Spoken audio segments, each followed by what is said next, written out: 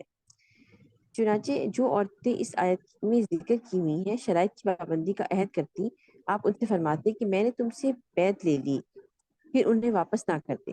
اس حکم کے مطابق مسلمانوں نے اپنی کافر بیویوں کو طلاق دے دی۔ اس وقت حضرت عمر رضی اللہ عنہ کی زوجیت میں 2 عورتیں تھیں جو شرک پر قائم تھیں۔ آپ رضی اللہ عنہ نے ان دونوں کو طلاق دے دی، پھر ایک سے معاویہ نے شادی کی اور دوسری سے صفوان بن امیہ نے۔ ٹھیک ہے، اچھا آگے پڑھوں پھر، کچھ ہاں ایکسپلین تو اچھا، نہیں؟ اس میں ایک چیز تھی جو کہ مجھے بہت زیادہ فیل ہوتی ہے، اب میں یہ پڑھ رہی ہوں تو اور زیادہ فیل ہو رہی ہے، کیونکہ میری اپنی ریلیٹیو ہی کہہ لیں کہ انہوں نے نا، مطلب ان کی بیٹی نے باقاعدہ کسی کرسچن سے نا شادی کی تھی، تو یہ چیز الاؤ نہیں کرتا نا اسلام، کہ کسی مطلب اہل کتاب ہو بے شک، لیکن ان سے عورت کا نکاح نہیں ہو سکتا نا، اور مرد تو کر سکتا ہے کوئی اہل کتاب عورت سے، مطلب جیسے کرسچنز ہیں، جیوز ہیں، ان سے نکاح ایسا ہی ہے نا۔ تو ان لوگ نے مطلب یہ چیز اس طرح سے ہے نا کہ ایک طرف سے ہو سکتا ہے، یعنی مرد کر سکتا ہے لیکن عورت نہیں کر سکتی، تو جو لوگ دین کا شعور نہیں رکھتے تو وہ کنفیوز رہتے ہیں، اور ان کو مطلب لگتا ہے کہ ہاں بھائی کرسچنس وغیرہ سے تو نکاح ہو سکتا ہے، لیکن کوئی نہیں پتا کہ عورتیں نہیں کر سکتی، عورتوں کو تو الاؤڈ نہیں ہے نا، یہ بالکل اسٹرکٹلی الاؤڈ نہیں ہے۔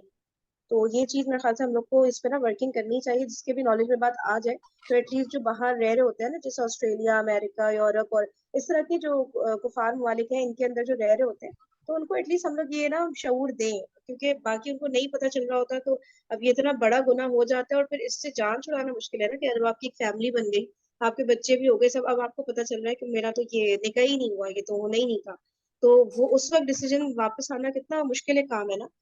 تو میں دیکھتی ہوں بچی کے بچہ بھی ہو گیا، اب وہ لوگ اعلان کر رہے تھے کہ بھائی ہم یہ ہو چکا ہے ہمارے یہاں نا، تو پھر جب ان کو بتایا گیا تو ظاہر ہے انہوں نے ناراضی ہوئے وہ ہم سے کہ یہ آپ لوگ کس طرح کی باتیں کر رہے ہیں، ایسا تھوڑی ہے، بجائے اس کے کو سمجھتے ہیں قرآن کا حکم ہے بھائی، ہم لوگ تو صرف آپ کو بتا رہے ہیں۔ تو ہم لوگ کو پھر نا بہت زیادہ جس کو شعور آ جائے، ذمہ داری بیٹھ جاتی ہے کہ ایٹ لیسٹ ان کو انفارم کریں، کیونکہ وہاں تو ظاہر ہے ان کے پاس بہت سارے آپشنز ہیں نا کرسچن اور اس طرح کے جو اویلیبل ہے، تو ان میں ہو جاتا ہے آپس میں یونیورسٹی وغیرہ میں کسی کو پسند کیا، نکاح کر لیا، اور وہ یہی سمجھ رہے ہوتے ہیں کہ الاؤڈ ہے نا۔ تو یہ ایک پوائنٹ یہاں پہ مجھے بہت زیادہ ہٹ کر رہا تھا۔ چلیں آگے پڑھ لیتے ہاں ہیں، صحیح۔ جی آگے ہاں ریڈ کر لیجیے۔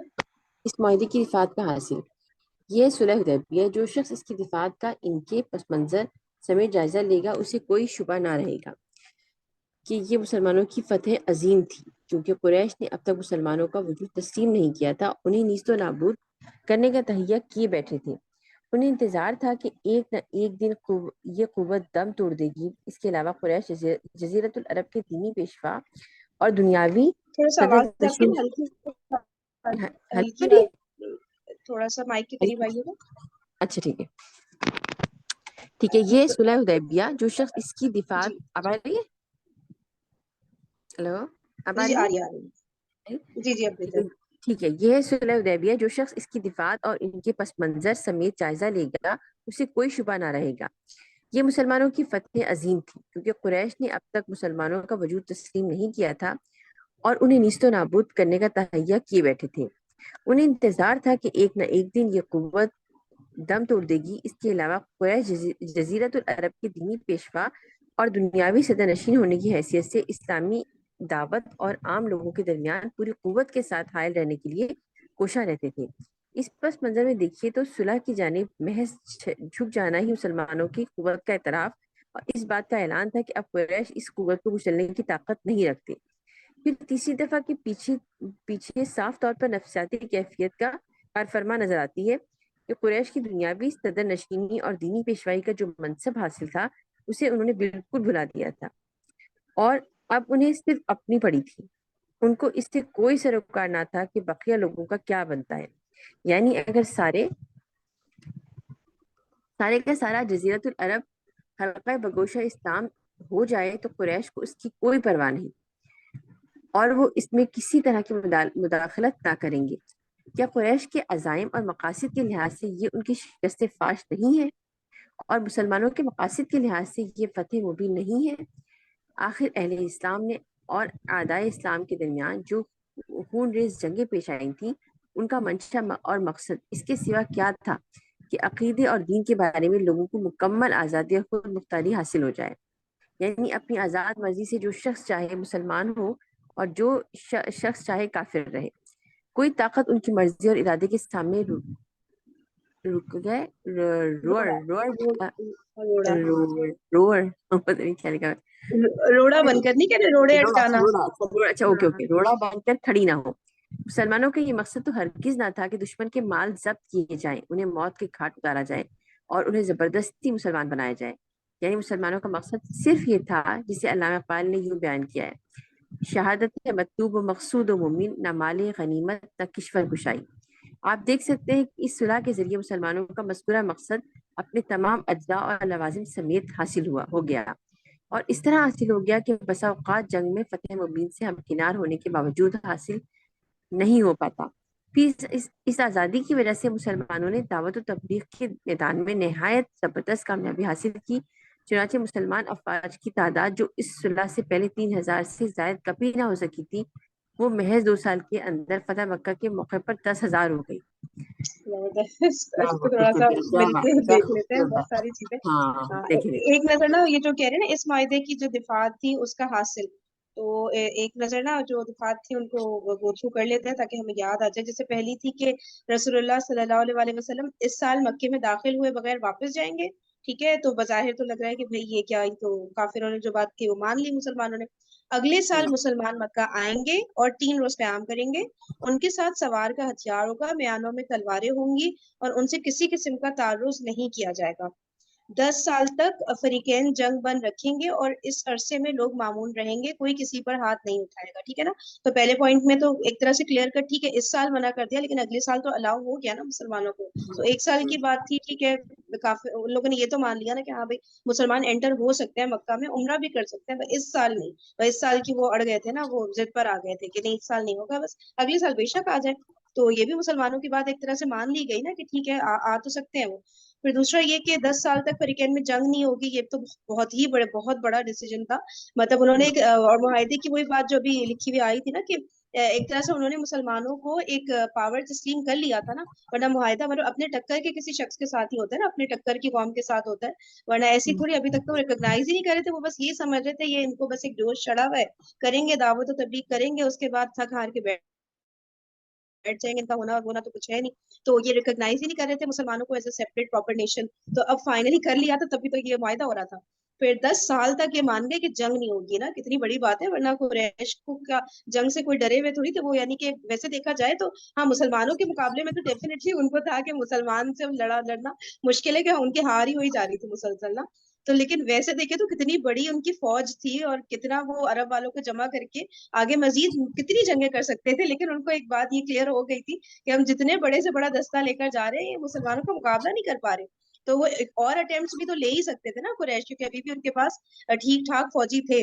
لیکن انہوں نے کہا کہ نہیں 10 سال تک کوئی جنگ نہیں ہوگی, اس عرصے میں لوگ معمول رہیں گے, کوئی کسی پر ہاتھ نہیں اٹھائے گا. کتنا مشکل تھا, وہاں تو چھوٹی چھوٹی باتوں پہ ہاتھ اٹھاتے رہتے تھے نا. تو تھرڈ پوائنٹ یہ تھا کہ جو محمد صلی اللہ علیہ وسلم کے عہد و پیمان میں داخل ہونا چاہے داخل ہو جائے گا, اور جو قریش کے عہد و پیمان میں داخل ہونا چاہے داخل ہو جائے گا. ٹھیک ہے نا, بالکل آزادی دے دی کہ جو جس بھی پارٹی کا حصہ بننا چاہے وہ ہو سکتا ہے. جو قبیلہ جس فریق میں شامل ہوگا اس فریق کا جز سمجھا جائے گا, لہٰذا ایسے کسی قبیلے پر زیادتی ہوئی تو خود اس فریق پر زیادتی ہوگی. ہاں, اور پھر یہ چوتھا پوائنٹ کہ قریش کا جو آدمی اپنے سرپرست کی اجازت کے بغیر یعنی بھاگ کر محمد صلی اللہ علیہ وسلم کے پاس جائے گا, محمد صلی اللہ علیہ وسلم اسے واپس کر دیں گے. لیکن محمد کے ساتھیوں میں سے جو شخص پناہ کی غرض سے بھاگ کر قریش کے پاس آئے گا, قریش اسے واپس نہ کریں گے. اس کی نا بہت ساری ایکسپلینیشن اس پوائنٹ کی الگ الگ طرح سے کرے تو علماء کہ ایک تو یہ کہ اگر قریش کے پاس کوئی واپس جا رہا ہے تو موسٹ پروبیبلی وہ مرتد ہو چکا ہوگا.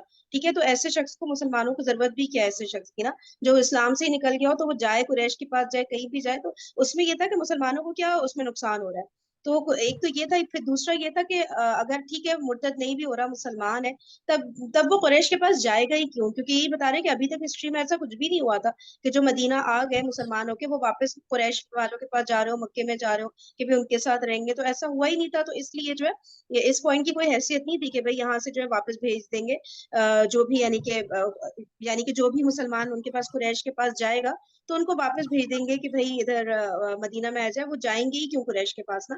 تو یہ 2-3 اس کی ایکسپلینیشن تھی. اور اب دیکھتے ہیں یہ اس پیراگراف میں کیا بتایا کہ یہ ہے صلح حدیبیہ. ایکسکیوز می جی کچھ رہ فرین گیا. اس پوائنٹ جی فرین اس پوائنٹ کی قریش کے لیے تو ان کے لیے بڑی اہمیت تھی کہ یہ کیسے کر رہے ہیں کہ ہمارے آدمی کو بھیج دے رہے ہیں، اور مطلب مسلمانوں کے لیے تو بہت اچھا ہے کہ وہ پیور ہو گئے، ان کے پاس سے مرتد ہٹ گئے، وہ تو پتہ چل گئی منافقت ان کی اور وہ چلے گئے، تو ہمارے لیے تو اچھا ہوا مسلمانوں کے لیے کہ وہ صاف پاک ہو گئے، اور قریش بڑا خوش ہو رہے تھے کہ یہ تو بڑا بیوقوف بن رہے کہ ہمارے لوگ کو ہم واپس ان کے کر دیں اس طرح سے، تو اس پوائنٹ سے ان کو خوشی تھی. اور ایک اور پوائنٹ جو نوٹ ہے وہ آپ لوگوں نے پتہ نہیں کیا یا نہیں، کہ یعنی کہ اسلام سے پہلے بھی قریش ان کے پاس بھی عورتوں کے مہر ہوتے تھے جو انہوں نے کہا تھا واپس کر دیں، ان کے مہر ان کو واپس کر دیں جو پہلے دیے، یعنی کہ مہر صرف اسلام کے بعد نہیں رکھا جاتا تھا عورتوں کا، وہ مہر پہلے بھی رکھا جاتا تھا. اچھا ہاں اس میں آیا تھا نا ابھی کہ جو مہر انہوں نے دیا ہے اس کو ادا کر دیں مسلمان لوگ، اور پھر ان عورتوں کو لے لیں اپنے نکاح میں. تو اس کا مطلب ہے کہ اسلام سے پہلے بھی وہ مہر دے کے رکھی جاتی تھی قریش میں. یہ میں نے کہا کہ یہ اچھی بات ہے کہ نوٹ کریں اس کو. صحیح جزاک اللہ. ٹھیک ہے، تو یہ ہو گئی ساری باتیں. اس کے بعد پھر ہم کہاں پہنچے تھے؟ ہاں یہ ہے صلح حدیبیہ. اچھا پھر بتا رہے جو شخص اس کی دفاع کا ان کے پس منظر سمیت جائزہ لے گا اسے کوئی شبہ نہ رہے گا کہ یہ مسلمانوں کی فتح عظیم تھی. ٹھیک ہے، مطلب کہ جو ڈیٹیل میں پس منظر سمیت اس کو سمجھے گا تو سمجھ آئے گا، اور اوپر سے تو پھر کوئی بھی کہہ سکتا ہے مسلمانوں نے دب کے صلح کر لی بھائی، کیونکہ قریش نے اب تک مسلمانوں کا وجود تسلیم نہیں کیا تھا. ٹھیک ہے، ریکگنائز نہیں کیا تھا ابھی تک مسلمانوں کو، لیکن فائنلی اب کر لیا، اسپیشلی غزوہ احزاب میں جو ان کا ہوا تھا، اور انہیں نیست و نابود کرنے کا تہیہ کیے بیٹھے تھے. اس سے پہلے تک تو قریش یہی تھے نا، ریکگنائز ہی نہیں کر رہے تھے، ان کو تھا کہ بس ختم کرنا ہے، چڑھائی کرنی ہے، جنگیں کرنی ہے، اور ان کا وجود نہیں رہنا چاہیے، بس اس کے ہی پیچھے پڑے ہوئے کتنے سال انہوں نے لگا دیے. لیکن اب فائنلی جو ہے اتنے عرصے بعد، یعنی کہ 16 سال تو ہو گئے نا آلموسٹ، یعنی کہ نہیں کتنے سال مکہ کے کتنے سال تھے، مکی دور کے 13 سال تھے نہیں، اور 13 مکہ کے تھے اور 10 تھے مدینہ کے. صحیح 13 مکہ کے سال تھے، پھر 6 سال یہ والے نا، تو تقریباً کتنے ہو گئے 18 نہیں 19 سال ہو گئے نا پھر یہ، ابھی یہ 6 ہجری کی بات چل رہی ہے نا، ابھی تک یعنی کہ 19 سال تک انہوں نے کوشش کی ہے قریش والوں نے، چھوٹی بات نہیں ہے. اب جا کہ انہوں نے ریکگنائز کیا مسلمانوں کو، کتنا صبر کیا ہوگا مسلمانوں نے.